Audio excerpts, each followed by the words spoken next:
All right, let's talk about the movie Alan and I both saw. The movie Touch. Yes. It's from the director Baltazar Kormaker, and it's based on Touch by Olafur Johan Olafsson book. It is a romance about a young man from Iceland who is living in London, where he's going to college, who gets a job at a Japanese restaurant as a dishwasher. He soon works his way up to being learning to cook, and at a Japanese restaurant. Yes, and the character Christopher is played by two people, actually. Christopher is played by an older version of him and a young man. And it bounces back and forth between the two time periods. One is him old, one is him young. The story is, so they're parallel stories. The story taking place when he's a young man is he gets a job as a dishwasher at this Japanese restaurant where he meets Miko and ends up falling for the daughter of the owner of the restaurant. They have a romance that is a torrid romance, which they must keep secret from her father. All of this is happening in parallel with the present day storyline about Christopher trying to find Miko.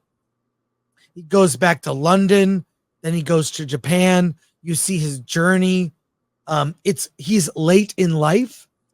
His mind is not what it once was. He's slowly losing his abilities, his cognitive, and he wants to find the young love he had with this woman who he never forgot. And let's also say that it's just at the beginning of the pandemic and lockdown. Yes, it takes place. It's not that bad. It takes place during the pandemic, beginning of the pandemic. So that kind of plays into the story, but doesn't affect it all that much. In any case, this is like past lives for older people. And it is weird because people speak English, Japanese, and what do they speak in Iceland? Oh, yeah. Icelandic. Yes. So there's subtitles, and then they all speak English too, and it works. It works. And I'll just say, people will be surprised to hear this. I am a sap. I am a romantic and a sap. And when it comes to movies like this, I think this is better than Past Lives. Better. And I won't get into details of the story, but it's one of those things where, God, I hope this movie isn't too long. It literally, when it got to the ending, I don't want to say what happens.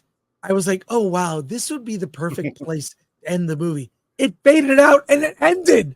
I have never felt that way. It's just the perfect, what these characters go through, what reveals and secrets come out as to the events and why things occurred.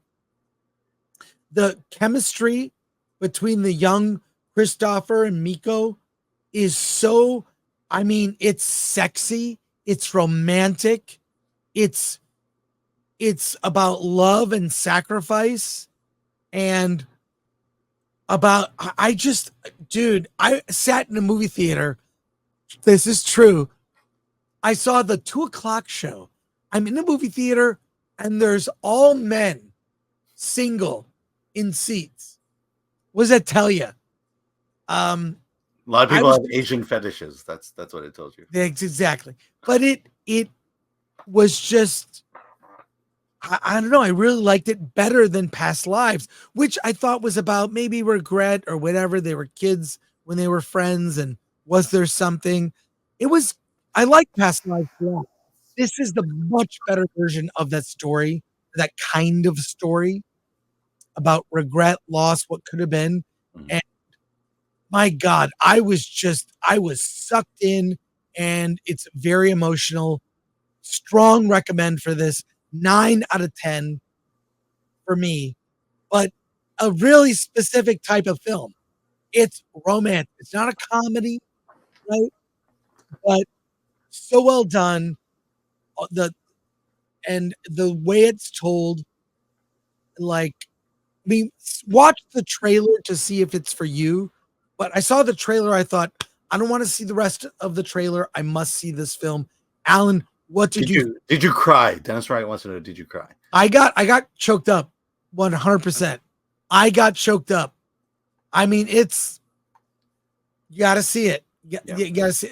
Alan, what did you think? Yeah, I'll just say that just because Past Lives has Asians in it doesn't mean you should compare the two movies, because they're two very different stories.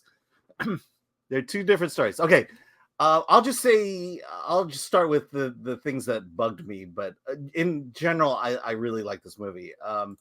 The first thing is I hate going into movies and then halfway through the movie realizing, oh, we're flashing back, that these are not two separate stories. This is the same person. That happened to me again. This is the third movie in 3 months that did this. And part of the problem is I didn't necessarily buy that older Christopher was the same person as younger Christopher, which is why that disconnection. Well, whatever. You cast the best actors. No, but you should have that link to say that this guy is this guy. All right, minor, still like the movie. The second thing is it deals a lot with, so when you go back into the past, it deals a bit with Japanese racism in Hiroshima.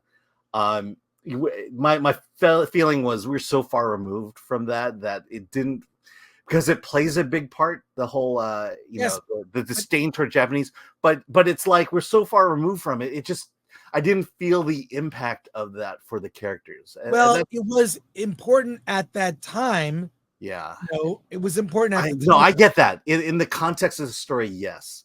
But in terms of now, watching it in 2024 after the pandemic, look, even my family don't talk about the Japanese like that anymore. So, right. So, it's there's a specific racism towards Japanese who survived Hiroshima that they might bear children, mutant children, basically. Mutant children, exactly. Yeah. And so look, that was a real thing. I just felt like that it's not that it was wrong. It's not that it shouldn't have been brought up. It just doesn't bear that impact had the movie been made, back in the 60s, the 50s and 60s. Let me see. But I'll say this. Yeah. Once I figured it out, once I figured out what was going on, that's when it really kicked in. I think, honestly, I think the older love story was better than the younger love story. No, but that's what's beautiful. It's two love stories. Yeah, absolutely. Young love, and then end of your life. What have you done? Do you have regrets? Yeah. He has regrets in his life. Yeah, and let me say this: this is that story of the guy who was intensely in love with a woman in his youth, in his college days. She disappears, and he goes to search for her. We've seen that story many times, but for some reason, the way that that third act, where it all resolves itself, I'm like, don't say anything. I won't say anything, but I will say it's fresh, it's unique, and I really loved it, and it just paid itself off. It paid itself off. I loved it. That third act and the way it ended, was perfect. And the things how things played out, I just sat there and watched the credits. Yeah, I mean, it's funny, but we talk about these endings, these fade out endings, and where they occur, and it's the I want to know more. I want to see what happens afterwards. That's the kind of feeling you get with this ending, and it just built up so well. So minor nitpicks. Once, like I said, know that this is the same guy and the same girl throughout the movie. And I think if you're looking for a love story, if you're looking for a good indie love story, this is a good one to go to. It's a perfect love story, and we don't see these very often now. And there's no like agenda in it. There's politics in it, like the stuff with Hiroshima, but it's not pushing anything. And the pandemic. Pandemic stuff. It's just in the backdrop. Yeah. It's like he has to check out of this hotel early because the hotel's shutting down. Like it affects things that happen, but not in a meaningful way with no commentary. It's just there. Mhm. I And I'll say Past Lives is a very different movie. It And- is and I like different, it but for it. people will make the inevitable comparison. Yeah. These two films. Yeah. Here's the problem. This movie's coming out in July. This is an Oscar movie. Yeah. I think I don't know. I mean, it may get nominated for a foreign film, Mhm. maybe get a nomination there. But I'll say this. Did I cry? I was choked up. I walked out of the theater wearing sunglasses. What does that tell you? Yeah. And I had to kind of I did. compose myself. It's really unexpected, and I strongly recommend it. I would not think that this kind of movie would come out in the summer. Well, it's Focus Features, and for some reason, Focus Features has a lot of movies coming out this year, and I think this is just their layout plan, and maybe they maybe they underestimated this film. Maybe that's the worst you could say about it. Well, I think it's an early contender for an Oscar nom, especially knowing the Academy is older. So you got older romance, younger romance, all that. Like I think the well, I mean, I definitely think you'll see it in the international film category, best international film. Yeah.